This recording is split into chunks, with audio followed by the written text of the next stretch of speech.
समंदर के साहिल के करीब 365 किलोमीटर का एक इलाका गुज़श्ता 1.5 साल से जारी शदीद बमबारी, हज़ारों हलाकतें, इमारतें मलबे का ढेर बन गईं, खुराक दस्तयाब नहीं है, हस्पतालों में अद्वियात नहीं है। मैं कहीं और का जिक्र नहीं कर रही, मैं गाज़ा की बात कर रही हूँ, जिसकी चारों तरफ जो है, एक तरफ इसराइल है, एक तरफ समंदर है, दूसरी तरफ जो है वो मिस्र है। लेकिन गज़ा में हालात इस नहज तक कैसे पहुँचे कि इंसानियत खुद शर्मिंदा हो गई। वो कौन से अवामिल हैं जो गज़ा को यहाँ तक लेकर आए। आज की वीडियो में इन्हीं पे बात करेंगे। मार्च में गज़ा में जंगबंदी ख़त्म हो गई और नेतन्याहू की हुकूमत में जंगबंदी के ख़ात्मे के बाद शदीद किस्म की लड़ाई का आगाज़ किया। क्योंकि यह लड़ाई तो 7 अक्टूबर 2023 से शुरू हुई थी, लेकिन अमेरिका में ट्रंप हुकूमत के आने के बाद जो हमास और इसराइल के दरमियान कतर की सालिसी में जंगबंदी हुई थी, वो मार्च में मिलाकर तमाम हुई और उसके बाद जुल्म व बर्बरियत की एक नई दास्तान शुरू हुई। इसराइल ने गज़ा में इमदाद की आमद का सिलसिला रोक दिया। तकरीबन 11 हफ्तों से जारी हिसार और ब्लॉकेट की वजह से वहाँ खुराक की शदीद किल्लत है। 23 लाख की आबादी पे मुनहसर इस इलाके में तकरीबन 10 लाख के करीब अफराद खुराक की शदीद किल्लत और कहत का शिकार है, इफलास का शिकार है। इसी तरह से गुज़श्ता एक हफ्ते के दौरान तकरीबन 29 बच्चे और शदीद बुज़ुर्ग अफराद खुराक की अदम दस्तयाबी की वजह से इंतकाल कर गए हैं। ऐसे में इसराइल ने किसी हद तक थोड़ी सी आमद ट्रकों की का सिलसिला शुरू किया है। ऐसे में इसराइल ने बेइंतहा बैनुल-अक़वामी बरादरी के सामने ढिठाई का मुज़ाहरा करने के बाद किसी हद तक गज़ा में इमदाद का सिलसिला आना शुरू किया है। आज गज़ा में 100 ट्रक के करीब दाखिल हुए, जो कि बच्चों के दूध और आटे और 20 ग़िज़ाई अजनास पर मुश्तमिल थे। इंसानी हक़ूक़ के माहिरीन का कहना है कि गज़ा के शदीद खुराक के बहरान की सिचुएशन में ये इमदाद आटे में नमक के बराबर है। वहीं दूसरी जानिब इसराइल के वज़ीर-ए-आज़म नेतन्याहू ने दिसंबर के बाद कल गुज़श्ता रात यरूशलेम में एक प्रेस कॉन्फ्रेंस की। उन्होंने अपने जंग के एक वसी प्लान, एक बड़े वसी ग्रेटर प्लान का आगाज़ किया। उन्होंने साफ साफ ये बात कही कि बैनुल-अक़वामी बरादरी जो मर्ज़ी भी कहे, लेकिन इसराइल ने उस वक्त तक जंग ख़त्म ना करने का इरादा कर रखा है जब तक कि गज़ा का मुकम्मल कंट्रोल उनके हाथ में नहीं आ जाता है। नेतन्याहू ने ये इस बात पे भी जोर दिया कि जंगबंदी की सूरत हाल सिर्फ उसी सूरत में मुमकिन हो सकती है जब मग़वियों की रिहाई, जो कि हमास के क़ैद में इसराइली मग़वी हैं, उनकी रिहाई मुकम्मल हो जाएगी। वहीं दूसरी बैनुल-अक़वामी बरादरी चाहते हुए भी इस जंग को रुकवा नहीं सकी है। जंग में दिन ब दिन तेज़ी आ रही है। नेतन्याहू की हुकूमत अपनी सियासी कमज़ोरियों को छुपाने के लिए जंग को तूल दे रही है। तो इमदाद आने का जो रास्ता वाहिद था वो मिस्र के करीब राफा का बॉर्डर था और एक दूसरा बॉर्डर था। ये दोनों बॉर्डर्स बंद होने के बाद गज़ा में शदीद ग़िज़ाई किल्लत है, बहरान है। ये तमाम चीज़ें उस वक्त पर हो रही हैं जब कुछ अर्से कबल अमेरिकी प्रेसिडेंट डोनाल्ड ट्रंप ने अरब ममालिक का दौरा किया। वो सऊदी अरब गए, वो कतर गए, वो यूएई गए और उन्होंने उन मुल्कों से अरबों रुपए की सरमायाकारी के मुआहदे किए। लेकिन वहीं उन्होंने कतर में ये बात कही कि वो चाहते हैं कि बातचीत आगे बढ़े, लेकिन कोई ठोस बातचीत आगे नहीं बढ़ सकी।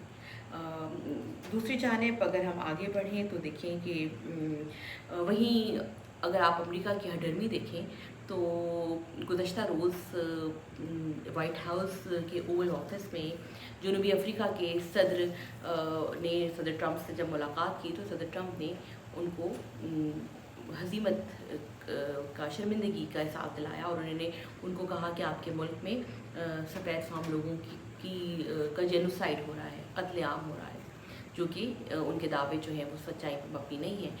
क्या वजह बनी कि इस तरह से जनूबी अफ्रीका के सदर को अमेरिका में इस तरह की सिचुएशन का सामना करना पड़ा? तो जाना पड़ेगा थोड़ा सा पीछे।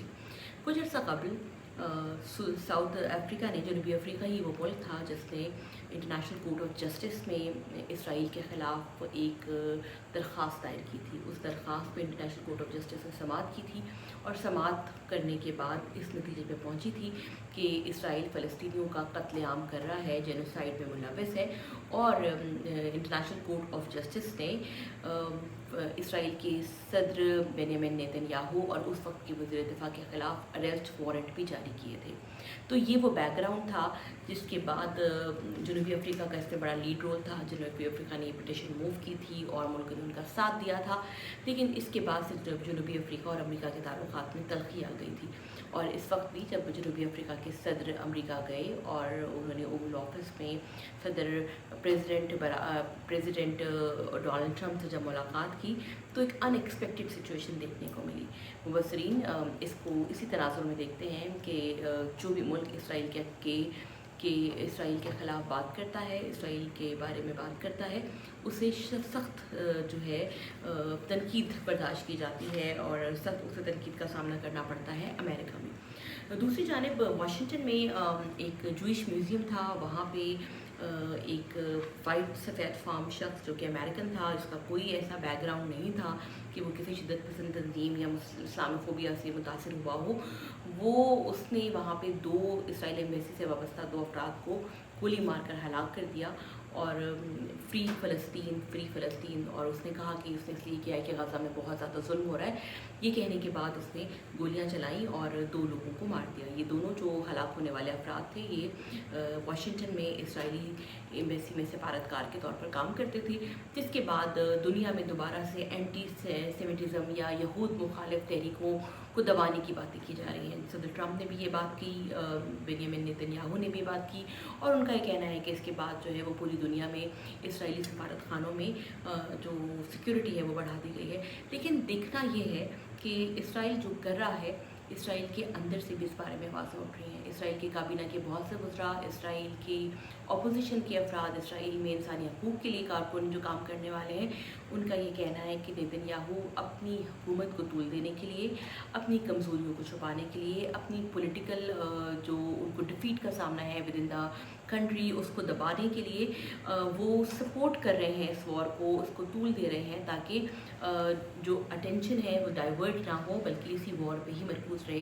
तो ये बातें हैं। दूसरी तरफ अगर देखा जाए तो एक ख़बर जो अमेरिका के अखबारात में पब्लिश हुई, CNN ने ये खबर दी कि इसराइल ईरान के जौहरी साइट्स के ऊपर हमले की मनसूबाबंदी कर रहा है। ये मनसूबाबंदी की खबरें उस वक्त सामने आई हैं जब गुज़श्ता रोज़ ही ओमान की सालिसी में होने वाले ईरान और अमेरिका के दरमियान मुज़ाकरात का तीसरा राउंड हुआ था। और इस मुज़ाकरात के राउंड का मकसद ही ईरान को जौहरी ताकत बनने से रोकना था और उसको ये कहना था कि वो अपने न्यूक्लियर प्रोग्राम को वहीं पे रोक दे। उसी जानिब CNN पे इस तरह की खबर आना, अमरीकी ज़राए अबलाग में खबर आना कि इसराइल इस तरह की कोई मनसूबाबंदी कर रहा है, ये बहुत ही तशवीशनाक है और ये खत्ते में एक डिस्टेबलाइजेशन की तरफ बढ़ रहा है जो ऑलरेडी बहुत ही ज़्यादा मसाइल में घिरा हुआ है। ऐसे में ईरान की तरफ से भी जो जवाब आया है, उनका ये कहना है कि अगर इसराइल ने कोई भी ऐसी हरकत की और इसराइल ने ईरान के किसी भी जौहरी साइट को निशाना बनाया तो इसकी ज़िम्मेदारी अमेरिका पर लागू होगी। तो इस वक्त ये सिचुएशन यही है कि गाज़ा में सूरत हाल दिन ब दिन अबतर से अबतर होती जा रही है। ईरान और अमेरिका के दरमियान मुज़ाकरात तो चल रहे हैं लेकिन वहीं इसराइल भी सरगर्म है। देखना यह है कि ये मुज़ाकरात क्या रुख इख्तियार करते हैं और इंटरनेशनल कम्युनिटी जो है वो इसराइल को किस हद तक इस बात का पाबंद बना सकती है कि वो गाज़ा में इंसानी हकूक़ों की खिलाफ वर्जियों को कम करे और कम से कम वहाँ के आवाम को, ख़वातीन और बच्चों को खुराक और बुनियादी इंसानी सेहत के लिए जो दस्तयाब चीज़ें हैं जिसमें खुराक है, इलाज है, वो दस्तयाब हो सके। लेकिन अब तक दुनिया इस पूरे मामले पे खामोश तमाशाई बनी हुई है। मुस्लिम उम्मा का भी कोई रोल बहुत ज़्यादा नहीं है। OIC का प्लेटफॉर्म भी बहुत फाल नज़र नहीं आता और चंद ही मुल्क हैं जो इसराइल के बारे में बात करते हैं, इसराइल से बात करते हैं और गाज़ा के बारे में जो तकलीफ़देह मनाज़िर हैं वो किसी भी मुसलमान इंडिविजुअल के लिए दिल को लर्ज़ा देने वाले हैं, हिला देने वाले हैं। तो यही उम्मीद की जा सकती है कि जल्द से जल्द कोई जंग बंदी हो और ये जंग रुके। تاکہ جو غزہ کی عوام ہے ان کے لیے زندگی دوبارہ سے بحال ہو سکے۔